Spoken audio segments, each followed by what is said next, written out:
മദീനത്തെ ആയിഷ റളിയല്ലാഹു അൻഹയുടെ മുറിയിൽ നിന്ന് നബി സല്ലല്ലാഹു അലൈഹി വസല്ലമ റബീഉൽ അവ്വൽ 7-ന് ശേഷം ആ മുറിയിൽ നിന്ന് നമ്മുടെ റസൂൽ പുറത്തിറങ്ങിയിട്ടേ ഇല്ല. പിന്നീട് സഹാബത്ത് ആ മുഖം കണ്ടത് റബീഉൽ അവ്വൽ 12-ന്റെ സുബഹി നമസ്കാരത്തിന് സ്വഫ് നിന്ന് അബൂബക്കർ സിദ്ദീഖ് റളിയല്ലാഹു അൻഹു മിഹ്റാബിൽ കയറി കൈകെട്ടാൻ നേരത്താണ് ആ മുഖം സഹാബത്ത് കണ്ടത്. അതേ ആയിഷ റളിയല്ലാഹു അൻഹയുടെ ഹുജ്റയിൽ നിന്ന് ആ കർട്ടനിൽ നിന്ന് ആ മറയൊന്ന് നീക്കി പ്രവാചകൻ സഹാബത്തിനെ നോക്കുകയും ചിരിക്കുകയും ചെയ്യുന്ന സന്തോഷകരമായ ഒരു രംഗമുണ്ട്.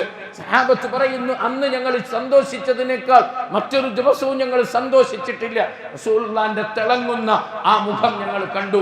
14-ാം രാവിലെ പൗർണമി ചന്ദ്രന്റെ നിലാവെളിച്ചത്തെക്കാളും സുന്ദരമാണ് മുഹമ്മദ് റസൂലുള്ളാഹി സ്വല്ലല്ലാഹു അലൈഹി വസല്ലം തങ്ങളുടെ മുഖത്തിന്റെ പ്രകാശം എന്നത് സഹാബത്ത് പലപ്പോഴും നമുക്ക് അറിയിച്ചു തന്നിട്ടുണ്ട്.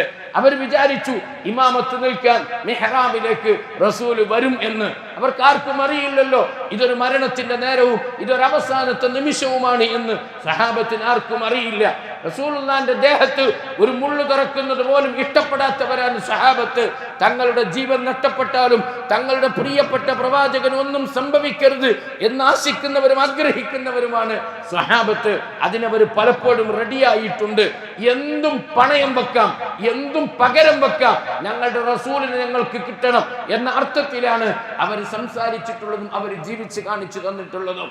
പിന്നീട് പ്രവാചകൻ അല്പസമയം അവരെ നോക്കി ഒരു പുഞ്ചിരി. എന്താണ് ആ പുഞ്ചിരി?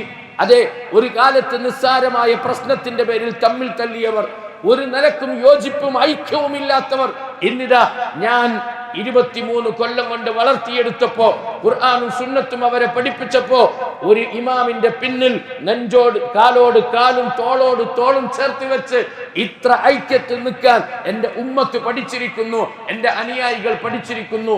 സന്തോഷമായി നമ്മുടെ റസൂലിന്. പിന്നീട് പ്രവാചകൻ ആംഗ്യം കാണിച്ചു, നിസ്കാരം നിങ്ങൾ തുടർന്നോളീൻ.